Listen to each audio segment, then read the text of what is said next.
Good evening. Welcome to KTJ webinar. Today's topic is sex education for 15 to 18-year-olds. This is aimed at parents so that the school and parents can work together to help teenagers go through the growing up challenges that they will face in future, whether they are in Malaysia or elsewhere when they're independent learners abroad. My name is Suresh Naidu. I'm the head of secondary in charge of pastoral care. I'm delighted to introduce to you our two speakers today. First is Ms. Heather Smith. Heather works at KTJ Secondary, and she leads our personal, social, and health education.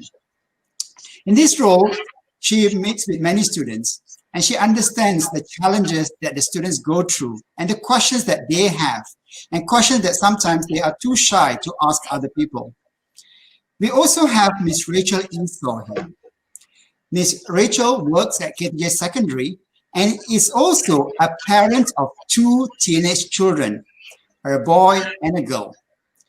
They are both studying at KTJ.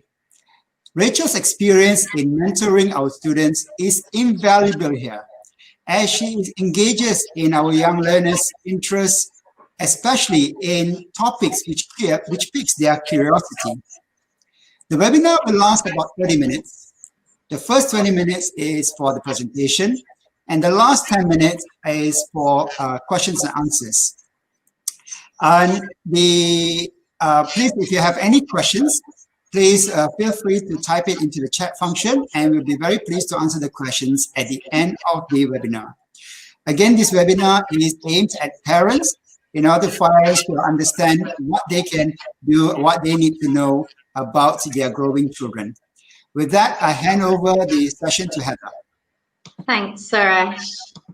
Good evening, and thank you for joining us this evening. I begin this webinar just by saying there are some text-heavy slides that are coming up, but don't panic, don't worry. This will be going onto YouTube after it is being recorded. And as well, there is a handout that will come to you at the end. So please don't panic. Please just take in the information. Do as Suresh said, if you've got any questions, please do type them in the chat function, which is on the side for you. Hopefully I'm pointing to the right side.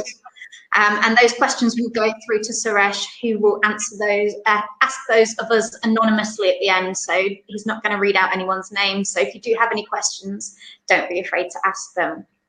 We start by looking very quickly at the curriculum for the age group that is covered in this webinar. And as you can see, it is quite a big curriculum in terms of what we cover for sex education in PSHE lessons.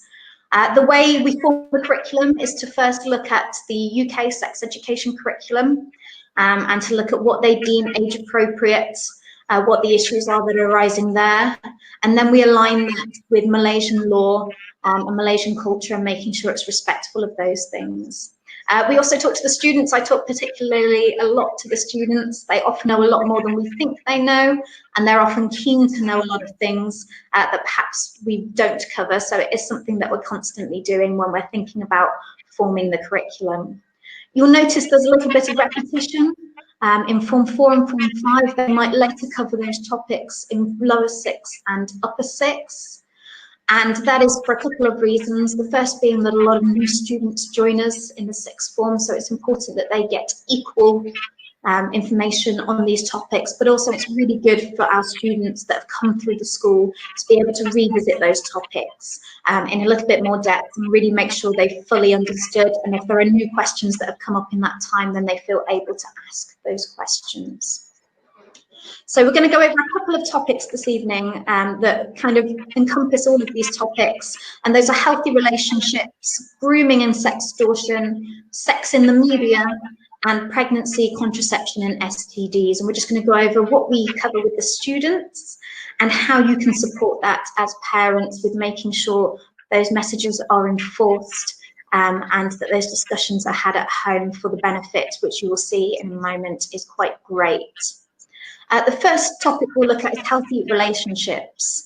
And what we do is we provide a knowledge and understanding of what safe and healthy relationships look like. And we really stress the fact that they're based on respect for yourself and for others. This curriculum by no means encourages the pursuit of sex or relationships. We're merely providing information for when the students are at the right age and in the right circumstances based on their age, their religious beliefs, their spiritual beliefs, their cultural beliefs, to enter into that romantic relationship. And it's important that that is ingrained into them from a young age of what a healthy relationship looks like, how they should treat a partner and how they should expect to be treated by a partner. Because this helps them to then identify when they might be in a situation where they're being abused, or when they're recognizing something that is grooming, or when they might have been a victim of rape. And it's really important they can identify these things and feel able to come forward and report them. And this is even more important when we look at the statistics that are happening on the right of that slide. It has been quite phenomenal, the amount of reported cases of domestic abuse every single year in Malaysia. However, what's more worrying is the amount that go unreported. And there's a lot of evidence to suggest that number is very, very high for a number of reasons, but mostly because of that lack of education. People think that the behaviour is normal or acceptable. They don't believe that they can seek help from anyone, or that there will be something that's effective to help them safely get out of a damaging relationship. Or if they're a male victim, they might not realise they can be a victim of abuse or rape. So really, really important that they have that education. If we take a look at what we do cover with them to help them become educated, the first thing is that we get them to recognise the attributes of a loving and supporting partner. It's really, really important they know that and they can recognise when they're in a relationship that's a really positive one, a really healthy one. We get them to recognise that everyone has different emotional needs, and therefore the communication in a relationship is incredibly important to make sure you are fulfilling the emotional needs of the other person and that your emotional needs are also met. It's really important that we're able to identify behaviours that are controlling or unhealthy. These often start off small, but get bigger and bigger over time. They can be quite manipulative and can be really hard to get out of. So it's important they can notice the early warning signs to avoid those kinds of relationships. We really do push with them about respecting personal boundaries and beliefs of a partner and making sure they don't compromise themselves on their own beliefs, their own boundaries, and that they respect their bodies. What we really push with them a lot is not to feel pressured into doing anything that they're not ready for, and really making sure they never do anything that they would regret. So we really do hone in on them, making sure that they wait to the right time to engage in a romantic relationship. We finally round off, we look at things like consent, how to get consent, what constitutes rape, and how to seek support if they're in an unhealthy relationship or if they've been a victim of rape. And when we look at the statistics in Malaysia, it is overwhelmingly the under 18s category that is reporting the rape cases. And we can look at this and be concerned by this because, yes, there are things about young people that make them more vulnerable to being victims of rape and of abuse. But also it's encouraging that young people are feeling empowered, they're feeling supported, they're feeling educated enough to recognise rape and go forward and report it. And it's really important that that is supported at home with parents so that young people feel they can go to parents if they're feeling they're in an unhealthy relationship or they've been a victim of rape. And Rachel's going to take you through next how you might do that. So hi everybody. I think when we look at this topic, I'm putting myself in your shoes. The fact that you can actually come and join us today is great. Because if you asked me 3 or 4 years ago, this is an area that I would not want to approach or think about because I feel that my children are secure and I am there to be with them. And my child will never be a victim. But as out of 4 kids that I have, 2 of them have been teenagers. So we'll go back to the fact that parents are important in supporting the notion of healthy relationship. And at home, we have to show love and concern and also affection. And if children can see that at home. If they are able to see what we can actually have that kind of relationship at home where they're on safe grounds, then they would actually look at it at a point in home, within the family and not outside.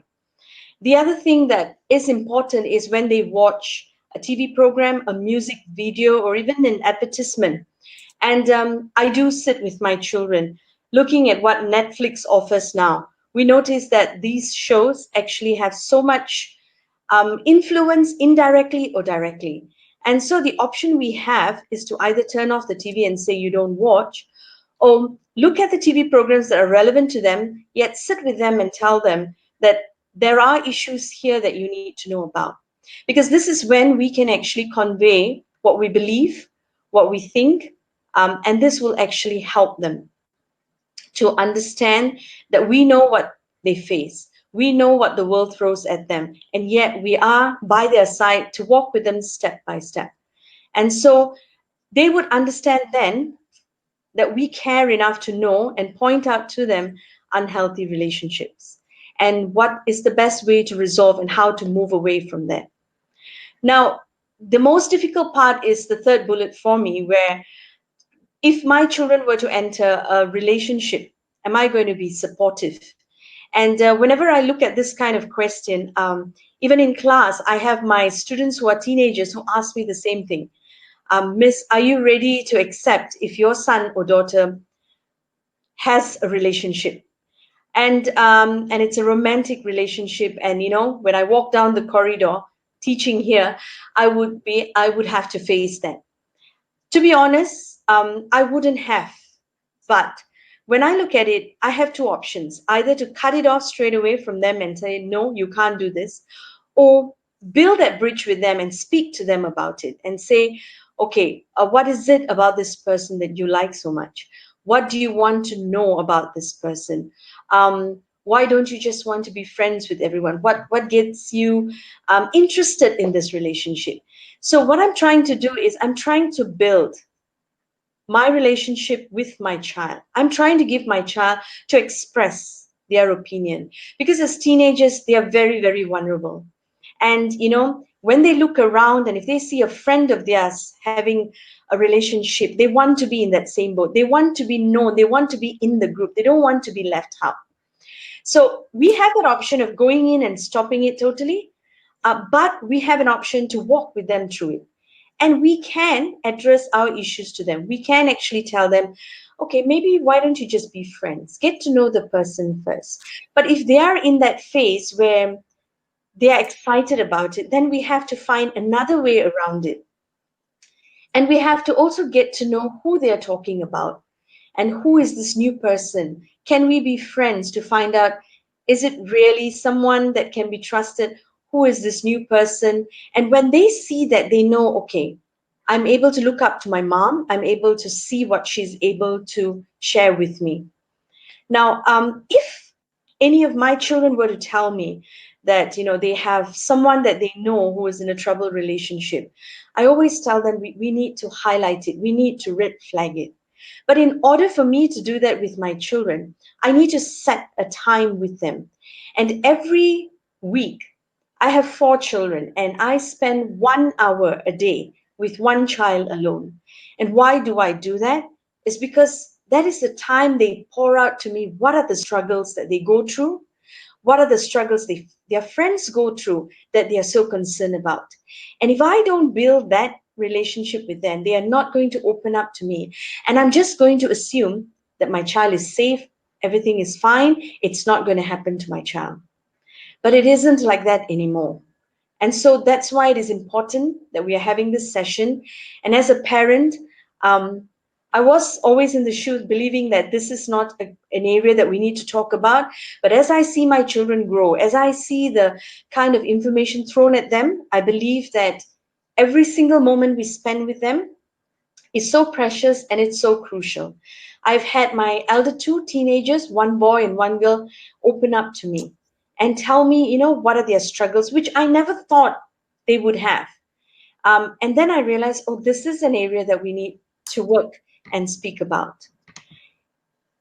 Now, this area of grooming and sextortion is an area where I notice there's a tendency as parents to think this may not be within Malaysia. It may be something that happens overseas, and we can just leave it there. And maybe when they go and study overseas at the university, it should be fine because by then they should be matured. They should be able to handle themselves. But the shocking thing and the shocking news that comes to me, daunting on me every day, is 89% of young people in Malaysia, where we live, our neighborhood, have been tricked, groomed, or manipulated into sexual activities online. And they have been asked to provide images, groomed into meeting up with their sexual abusers. So it could be my neighbor if I'm not careful. It could be someone across the street using a device. And my child could be vulnerable, teenager, not matured enough, slowly learning, trying to expose, trying to fit in, trying to figure out. And yet they have someone out there who is willing to speak to them. I rather have my child speak to me and tell me, I'm struggling with this. I don't know how to handle it. Is it wrong to fall in love? Is it okay if I don't have a girlfriend? And I'm not saying we encourage and say, no, follow the crowd. But what I'm saying is give them a voice to speak to us. Let us just listen to them and guide them and groom them. Because if we don't, the world out there will.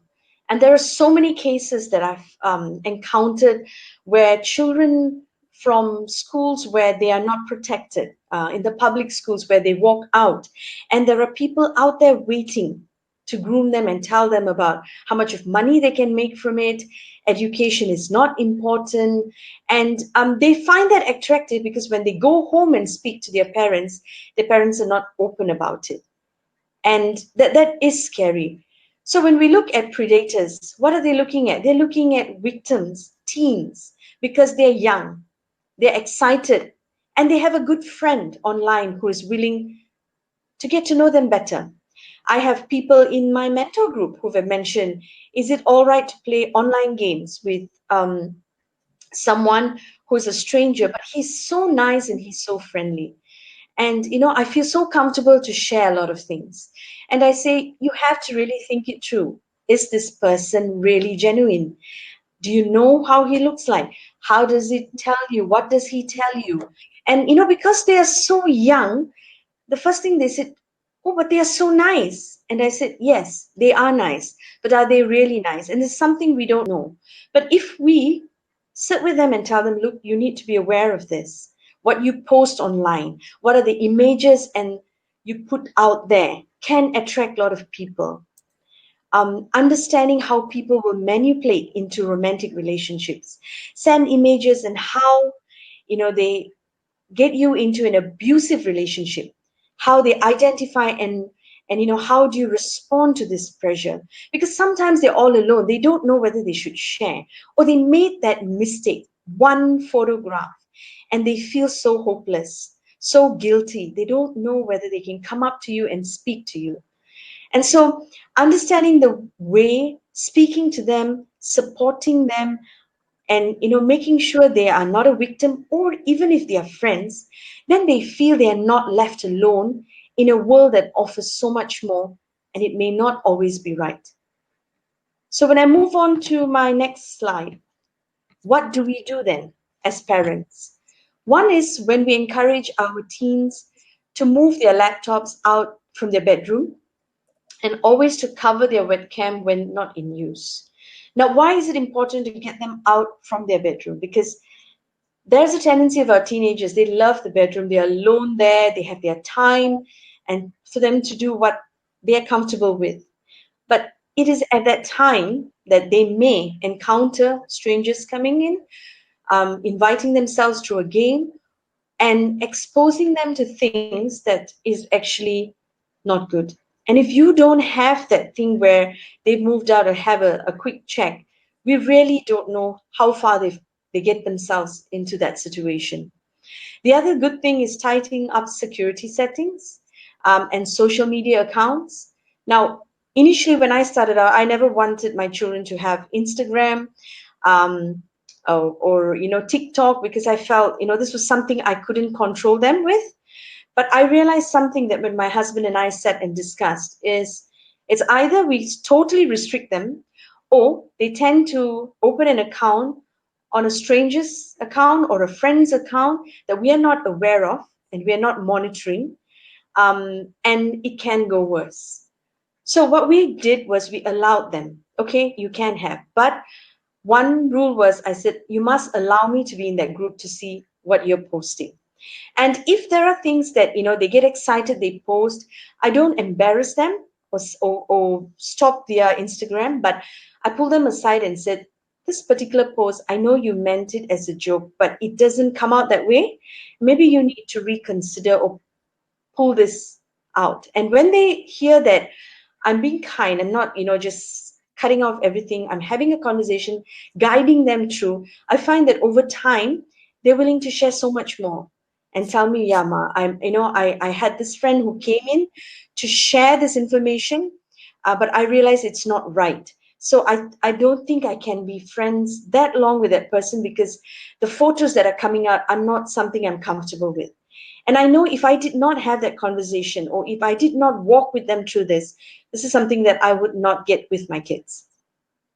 Speak to them about interesting articles, movies or shows, that how people have gone through difficult situation, how they thought it's all right to do these things and get caught. Discuss openly the implications, sharing nude images. This is something that comes up quite common. They thought it was all right because it was their boyfriend then or girlfriend then. And then it stays on with them forever, even after they are no longer in that relationship. And, they become a victim of something they did when they were not able to think for themselves then. So if we speak to them and we tell them this is not right, they are aware of it.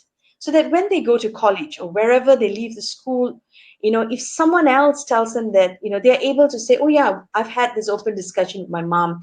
I'm quite aware of it. That gives that stranger the indication that this person is someone you really can't touch because she or he has built a very good relationship with the parents. And make sure your teens know if they ever find themselves being groomed, they must come to you as an adult that they can trust. Now, the other question that may come up here is, do they come to the mother or the father? Does the son need to go to the father, or the daughter goes to the mother? And it doesn't matter. It's a relationship that you have where you build a family as husband and wife together. So sometimes it is your son who can come up and open up certain things to the mother, and sometimes it is to the father. And so we work as a combined unit together to help the child. Because if we don't work that way, that the child needs a comfort zone, needs to be ready to open up to one person at least, and then maybe later open up to both. And then we can reassure them that there's no shame, there's no judgment. You can come anytime you feel uncomfortable, and you need to be calm and safe. And if people are sending you messages, you can block, and they are safe and they are prepared for the time when they decide to go to the university, when we have no longer a hold on them because they're far away, but our instilling of all this that we have with them will actually help them cope further. I will give this back to Heather. Yeah. Thank you. So just moving quickly on then to sex in the media and pornography. Again, as Rachel said before, this kind of understanding that perhaps it doesn't happen here. The statistics for Malaysia are that 80% of 10 to 17-year-olds will have intentionally viewed pornography. And that is something that's almost unavoidable these days. We're in the world of technology. It's quite scary how much pops up, how much our TV, our media, our games are sexualized. So it's really difficult. And this is why we need education, so that we don't have confused expectations of what sex should be and how consent works. So what we go through with our young people, we get them to understand that the portrayals of sex and relationships and in pornography, in the movies, in TV shows, in music videos, in games, they are dramatized. They're for entertainment purposes, and they are not realistic portrayals of a healthy sexual relationship. We get them to look up pornography and see how that promotes unsafe sexual health practices, such as not asking for consent, not using contraception, and poor hygiene. And we let them know that this is not normal sexual behaviour. We get them to understand as well that pornography often involves degrading or aggressive acts that almost all people do not feel comfortable performing and should not be expected to perform.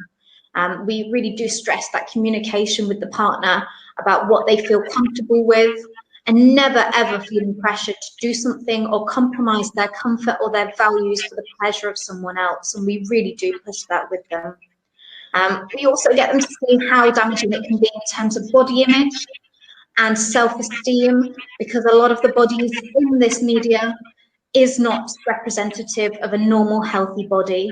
And that can be really damaging. And we show them that these materials are not necessarily materials that are healthy to view, because they can have quite a damaging impact on your views of your body, on your views on consent, on your views on safe sex, and on your views of what somebody should do during sex. So we really do cover all the boundaries, so we're making them aware of these things. So again, it's really all of the same stuff. It's seizing those opportunities as a parent. And this is going to be really, really awkward. It is going to be awkward. There's no getting around that. But the more you do it, the less awkward it becomes. So if you know there's been a sex education session in school, open up that conversation with your child. If you find your teen with pornography or a sexual magazine, or if you find them watching a movie with a sex scene, or there's a sexualized character in a game that we've got on the screen right now, which is very common, use those to open up conversations about respect, about gender, about boundaries, about the fact that this is not real, and getting them to understand that this is not what real loving relationships are about. What we do here at school is we get them to consider why they are watching those things. As we said, they are pretty unavoidable in some instances, but other teens are actively watching pornography and are actively watching provocative or playing provocative materials. So we get them to consider whether there are any harmful effects of them doing that, with the impact it has on them, on their relationships with others. And we get them to reconsider potentially whether they would change what they are viewing or stop viewing it altogether. Now, this is not something that you need to have a conversation necessarily with your young person about, but just ask them to reflect and get them to think about that without lecturing, and just get them to think about what it is they're viewing. And finally, moving on to our final topic, which is pregnancy, contraception, and STDs. This is a topic that, again, we are really, really stressing for young people, that it is important that they are waiting to enter into a sexual relationship until the time is right, until they are the right age according to law, and it is in line with their religious beliefs, their cultural beliefs, their spiritual beliefs, and making sure that they won't regret it. And again, we really push the amount of people that regret having sexual contact with somebody, and making sure that that doesn't happen to them. This is one of the topics where it's unbelievable every year, the amount of myths that we get from the students about pregnancy, about STDs. It's always quite alarming, I think, to hear some of the things that are circulating around the students about how you can avoid pregnancy, how you can avoid STDs, how you can contract STDs that aren't true, and about treatment of STDs. So we really do have to clear up all of those myths with them. And it's like Rachel said, it's not until you unpick these conversations with your young people that you realise there is a lot of misinformation out there. So we do go over that. We promote safe sex. We look at regular sex health checkups, and we make sure they know about STDs and how those can be contracted, what the signs are, and how to seek treatment. Finally, with this topic, what we look at is the reality of pregnancy and having a child, with all the fantastic things that come with it.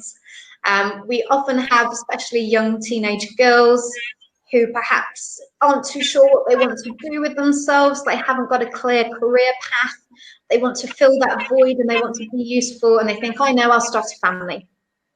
And this is something that we stress with them again. For many of them, it will be after marriage, and they will need to find the right partner. For everyone, they will need to find the right partner to have a child with.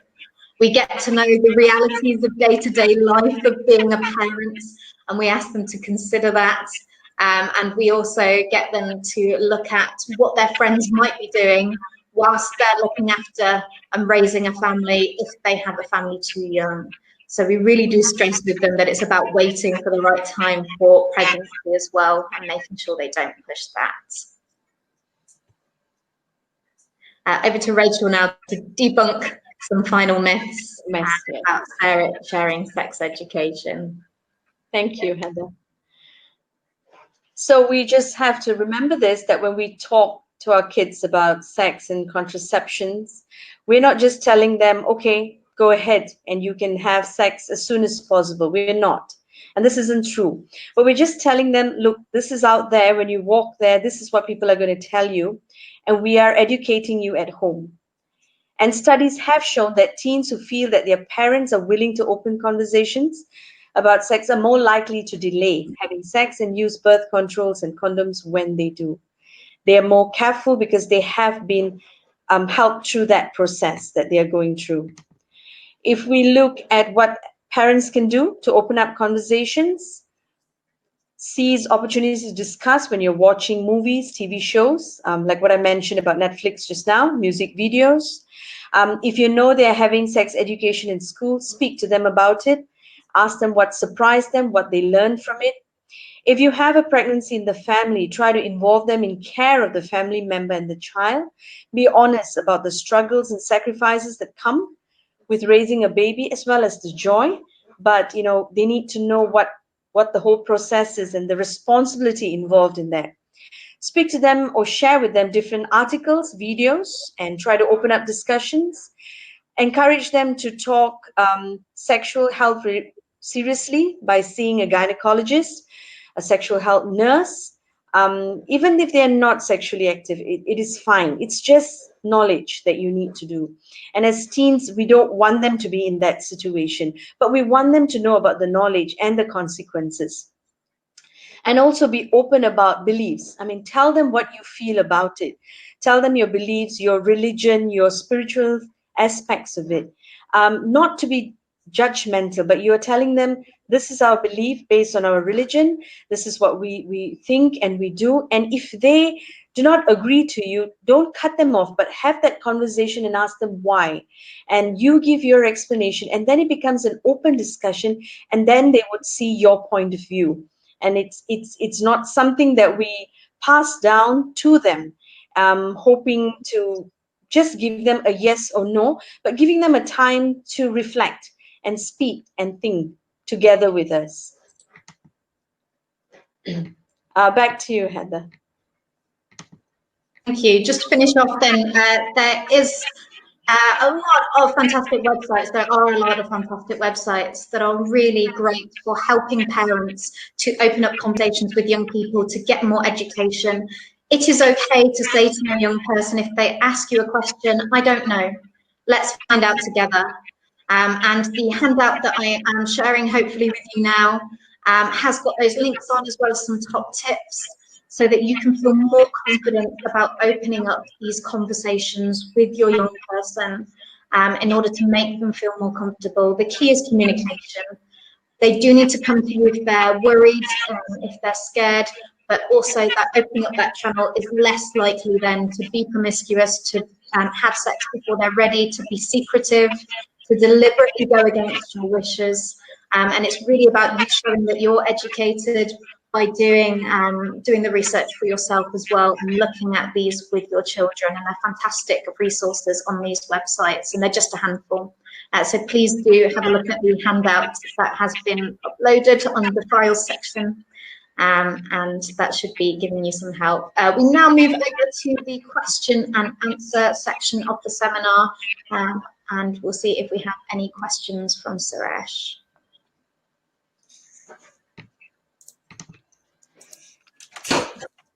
Right. Thank you, Rachel. Thank you, Heather. Um, one of the questions that has come up is that, and we talked about parents talking to their children, opening up conversations. Now, some parents may find that difficult to do, maybe due to that kind of relationship, that kind of trust. Could they trust the conversation to somebody else in the family, older siblings, uncle, aunties? What would your advice be? Can I ask Rachel for your opinion on this? Okay, my opinion on this is it's good to start with immediate family. It's always good to start from husband and wife because it actually shows that relationship that is bonded within that family, someone that they can look up to, someone that they're so used to. But if it is a point where you're actually having that relationship and you don't know, I mean, you yourself is struggling and you need someone else to just step in for a while, then if it is someone that you can really trust, an uncle or an auntie or a sister that you can really trust, and you know that your child is comfortable with, then maybe initially you could start it off that way.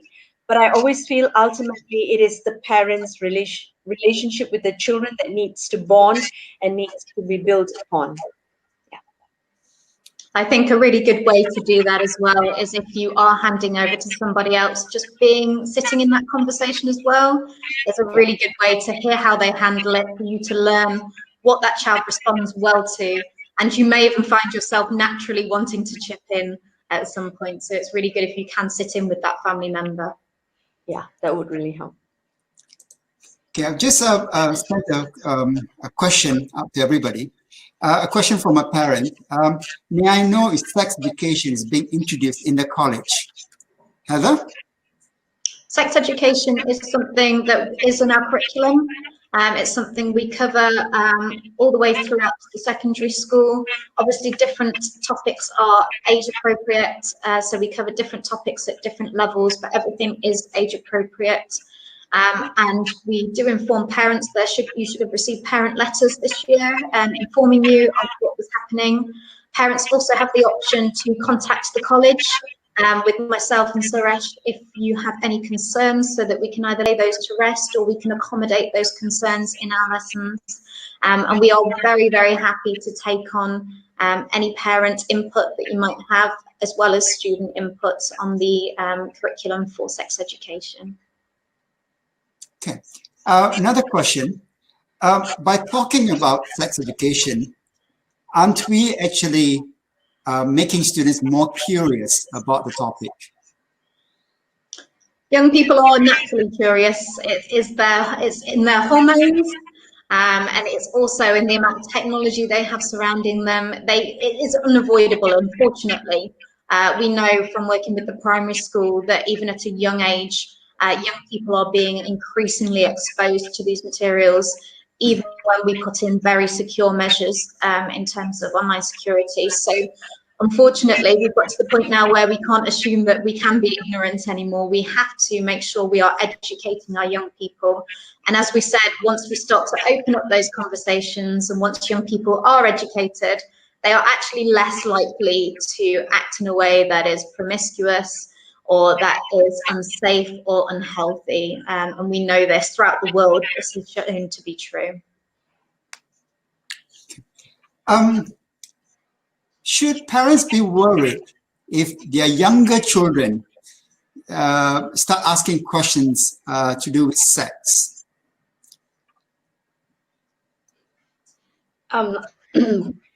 They are like Heather said, being curious.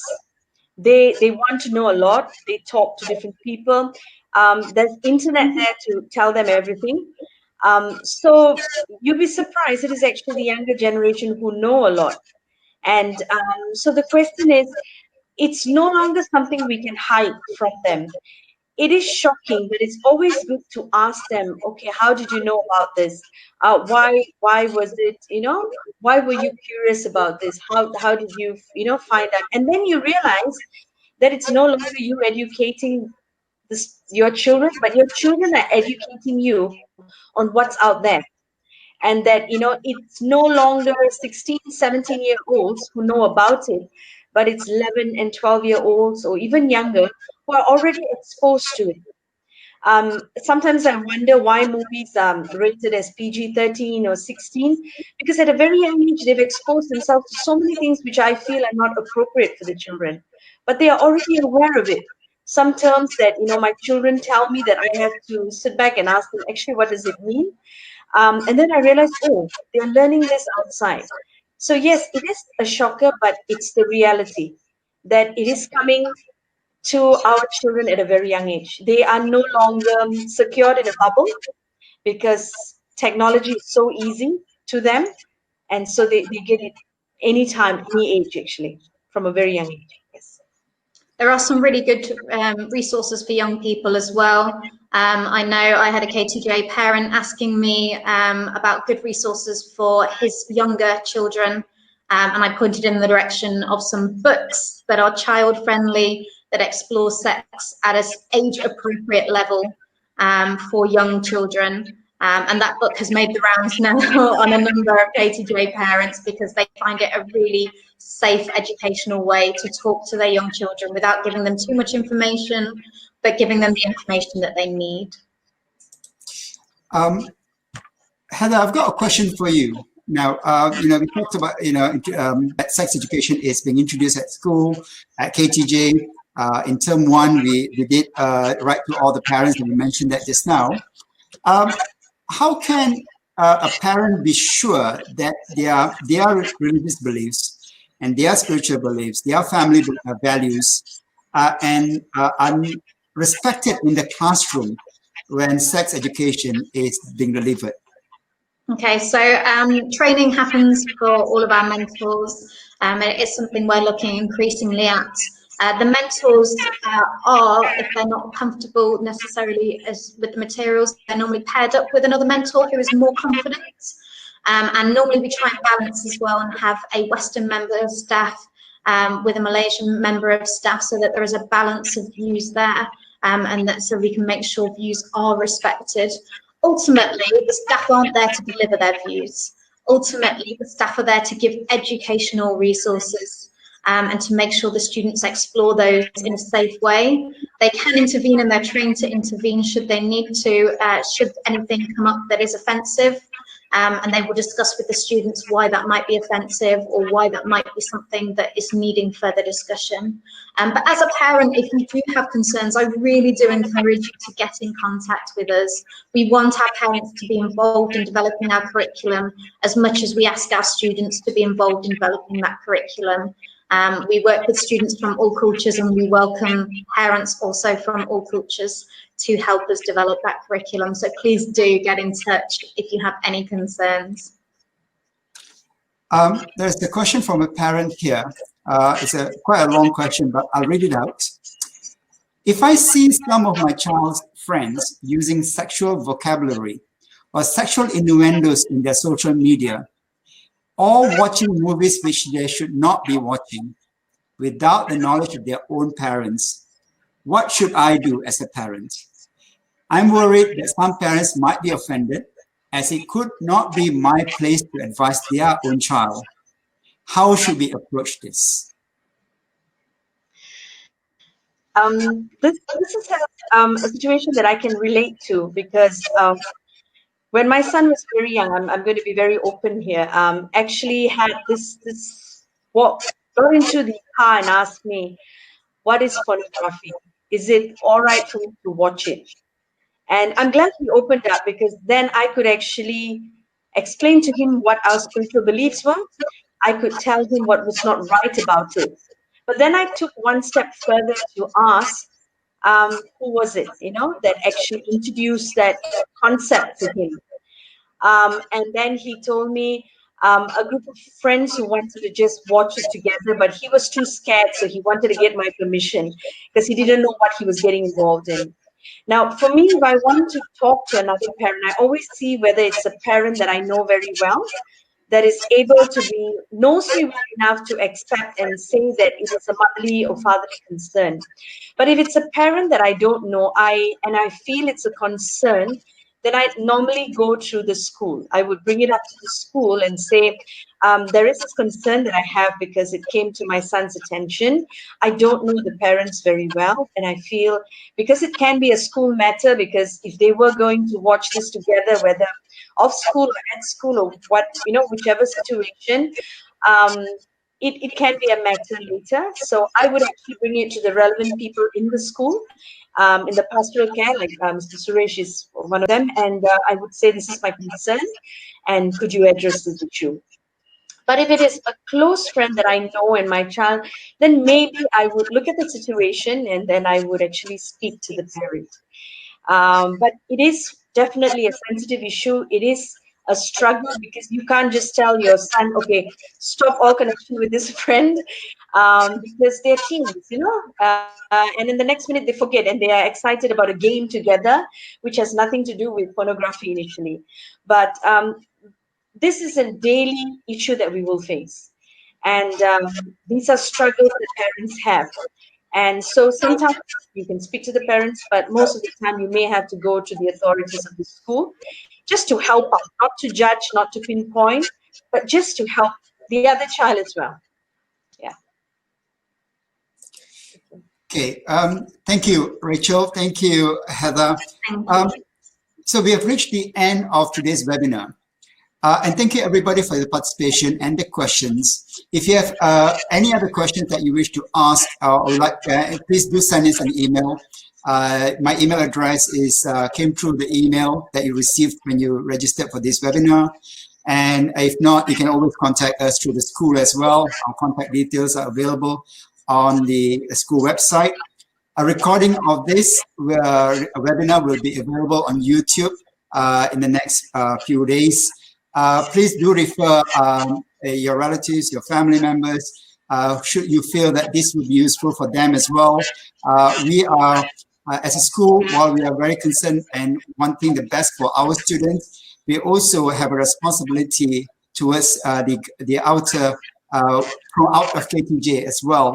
And we hope that by doing these webinars, that our there's an influence and there's a change in the society as well. And it is a difficult topic.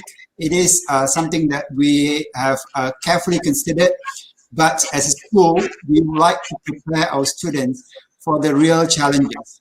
We do not want to hide away from the challenges. We don't want to shy away.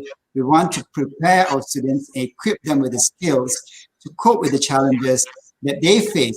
Maybe not now, maybe not when they're doing their A-levels, maybe not when they go to university, but beyond, to know and to start thinking about their challenges and prepare for those challenges as they will come. So thank you very much for your participation once again. Please do join our upcoming webinars. There is one on the use of mobile phones in education and at KTJ Secondary, and also on learning support as we approach the holiday. What can parents do to continue the children's progress during the holidays for the children? Thank you once again, and good evening. Thanks. Thank you.